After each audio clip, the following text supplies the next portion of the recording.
I don't think you'd really want to watch me just priming and laying down base coats. It's not exactly riveting stuff, so for this video I'm going to try something a little different with the voiceover. Well, let's mix it up a bit.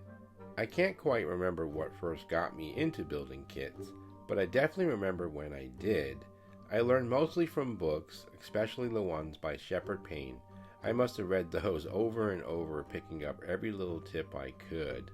Back then, the go-to techniques were pretty simple. Paint the model, give it a wash, and finish with a dry brush. These days, there are so many advanced methods out there, it's amazing how much the hobby has grown. How has it grown? Well, to be honest, it's thanks to people like myself and so many others who create videos and share our builds. But an even bigger part of it is you, the viewer. Your comments, support, and engagement are what really turned this into a community. Back then it was just books, magazines, and maybe a local club.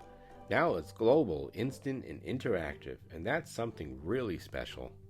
So, how about you? What got you into building models? What type do you enjoy building, and have you run into any challenges along the way? I'll be honest, when I was younger, I could never finish a kit. I still remember being a regular at my local hobby shop, Highway Hobby. One day the guy behind the counter said, "You must have an awesome collection of models." I just smiled and said, yeah, I do. Truth was, most of them never made it past the halfway point. So, why couldn't I finish a model back then? Well, I was younger and had other things on my mind, but honestly, the real issue was a lack of supplies. Sure, I had paint and glue, but I didn't have the tools or equipment I needed to finish it in the way I envisioned it. Does that make sense? In my mind, I could see the finished model in all its glory, but I just didn't have what it took to bring that vision to life. These days, I've got most of what I need to bring that envisioned model to life, and I've got a lot more experience under my belt too. But of course, life still gets in the way. Like many of you, I've got a job that pays the bills, and as of now, this channel isn't doing that. Would I love for it to someday? Absolutely, who wouldn't? But at the heart of it, I generally enjoy making this content. It's been a long journey, and it's one that takes real work and commitment, and I'm in it for the long haul. You may have noticed, or maybe you're one of my longtime subscribers, that sometimes I take breaks, sometimes even a year or two. Honestly, this whole channel has been a long-haul journey. It took a while to find my niche, and along the way, I experimented with different kinds of content. But at the end of the day, you have to enjoy what you're creating, and for me, it always comes back to the models. That is where my passion is. My channel is always evolving. Right now, it's focused on older kits, the classics, the underdogs, the ones with character. But if you've been paying attention to the name of the channel, you know there's something more to it than that. It's called Reimagined for a reason, and I think it's finally time that I tell you what that means. I've always had ideas about building kits a little differently. Sure, adding photo etch or scratch building is fun, but my vision goes beyond that. Imagine taking two German mouse tanks and combining them into one massive custom beast of a model. That's the kind of reimagining I'm talking about. Pushing the boundaries and making something totally unique. So, why haven't I built that tank yet? Well, it would cost like $800 just to grab the kits. Maybe 3 or 4 mouse tanks, plus all the photo etch and tracks. Yeah, I'm not quite there yet. But I have the vision of that tank in Germany at the last stand, crashing through the Berlin city center. How cool would that be? But hey, maybe I'll start smaller. I could take some Russian tanks and build a real land battleship, reimagined my way. Now that sounds like a project worth tackling, and that one should only cost a couple $100. Alright, let's continue. So that's the dream, and one day I will build that beast. For the most part, it's going to be the kinds of models you see here on the channel, with maybe one of those behemoth builds running in the background. Could we call it the yearly behemoth build? Probably not, but let's be honest, those monsters will take a while. So, when I'm not deep into a full-on reimagined build, I'm doing what I do best, bringing older kits to life with fresh ideas. One such plan is already in motion, an Italy RSO tractor project that will combine a charm of a classic kit with a bold new twist. Stay tuned for that one. There's still one modeling fear I want to face head on, and I'll say it just once: Zimmerit. I've been thinking about picking up an older Tamiya Panther A kit. One I've actually built before and added scratch build details to.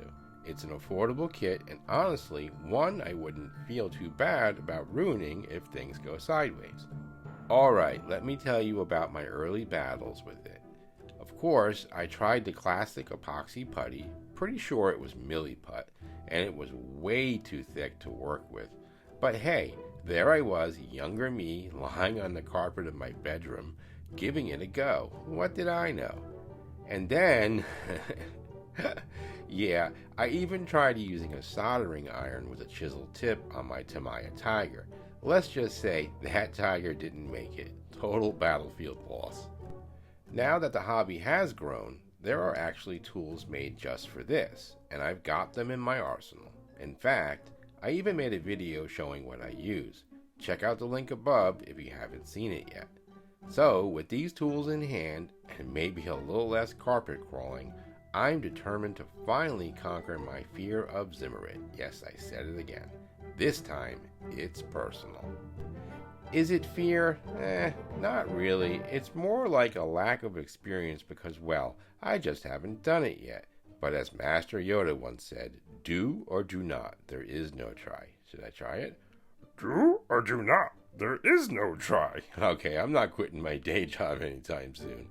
So, time to do it. Give it a go. Sure, it might end up like my poor melted tiger from the soldering iron incident, but you only gain experience by actually doing the thing. Sure, building a model straight from the box, as they say, can be done easily enough, but if you want to, you can take it so much further. Now, not everyone has the budget for all the extras, and believe me, that includes me too. But that's where scratch building comes in. It's a cost-effective way to add tons of character and detail. I mean, these days, a good model kit alone can set you back quite a bit. This Reifield kit was around $55, and honestly, it pretty much includes everything you need to build an amazing model right out of the box. Sure, I added some extra details because that's just me, but even without those, the kit has a lot going for it. Today, if I grab that old Tamiya Panther A, about 25 bucks, great. But then of course, I need to add some photo etch, separate track links, and a little storage gear. Oh, and don't forget about the metal barrel. Now I'm suddenly spending way more than if I had just picked up a Panther from Takom, Reifield, or even the newer Panther D from Tamiya. But you know what? That's what I enjoy, taking an older kit and really making it my own. Now, like I said, I'm on a budget and the hawk is watching. That's my wife if you haven't guessed. But here's how I manage it on the side. I resell stuff I find at thrift stores. Just the other week, I picked something up for 10 bucks and flipped it for 320. Not bad, right? Some of that goes to the bank, and well, more than some goes right back into model stash. Shh, don't tell the hawk. Oh, she's gonna know because she's gonna see this. And the hawk? Well, she's flying off to the Philippines with the kids in October. That means 2 glorious weeks of silence. No watchful eyes, no squawking reminders, just me, my workbench, and models galore. 2 weeks of uninterrupted voiceovers with no background kids chaos. Of course, I still have to deal with the ice machine. That thing's always lurking and ready to ruin the perfect take. Of course I'll miss them while they're away, but I'll be honest, it's going to feel like a little vacation for me too. With the hawk gone, the mice will build more models. 2 weeks of peace, quiet, and productivity. Well, except for the ice machine. It never takes a vacation. Now, speaking of productivity, this paint job turned out great. I'm really pleased with how it's looking. That said, I'm still running this whole setup with a Neo Air. I know, it's time to upgrade. A proper compressor would really step things up, and definitely it's on my list. The Neo Air has actually worked pretty well for me so far, but the PSI is where it starts to fall short. Trying to get those tighter, smaller camouflage patterns, yeah, not easy with this setup. I'm also using a Neo airbrush, which has held up fine, especially compared to what I started with, a knockoff I grabbed off Amazon. Now, to be fair, both of them can get the job done if you take care of them. Clean them properly, use them right, and they'll surprise you. But still, I think I'm due for a proper upgrade. Like I mentioned earlier, not having the right tools can definitely hold you back, but having inferior tools can be just as frustrating. That's why I'm slowly building up my toolkit, adding better gear piece by piece so I can actually get the results I'm aiming for. Now, don't get me wrong, you can still create awesome models with basic tools. Many of us have, and I am now. But let's be honest, having better equipment makes the whole process smoother and just a bit more enjoyable. So, how do I film these videos? Believe it or not, I'm just using my iPhone. For now, it's simple, hit record, then drop the footage into my editing program and build the videos from there. Eventually, I'd love to upgrade to a Sony vlogging camera, but let's be real, if I go 4K, then that means, well actually 4K now, I'll need a solid iMac to handle the editing. That is true. Can you tell I like Apple products? Yeah, guilty as charged. Sure, I could run out and grab a used 2018 MacBook that can handle 4K, and maybe find that Sony camera on the second-hand market, but then my upload rate would probably drop faster than a tiny photo etch part on the carpet floor. The reality is, the iPhone setup is simple, it's easy, it's streamlined. I hit record and I'm ready to roll. With the Sony, I'd have to deal with file transfers, learn a whole new editing program, and that's just not where I am at right now. I'll be honest, there's a big chunk in the middle of this video where things looked a little blurry, especially when I'm airbrushing, and thank you for getting through that.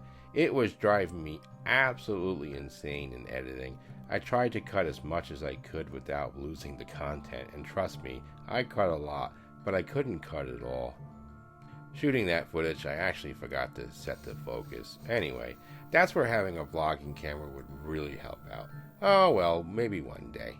So, my channel's been through a lot of changes, trying to find its niche, figuring out what I really want it to be, but right now I feel like it's finally heading in the right direction, and I've got to say, hitting over 900 subscribers at the time of this upload, that's amazing. I am incredibly thankful for each and every one of you who watches, comments, shares, and supports the channel. You're what keeps it going, and I can't wait to show you what's coming next. So, I don't plan on doing voiceovers like this every time, just for the videos like this one where we're covering things like base coats and paintwork that aren't the most thrilling thing to watch. But hey, my voiceovers are evolving too, just like the videos themselves. It's all about finding new ways to connect with you, the viewer. So, drop a comment below. I love to hear your modeling stories, your first kit, your biggest fails, your proudest builds. Enjoy the photos, and I'll see you in the next video.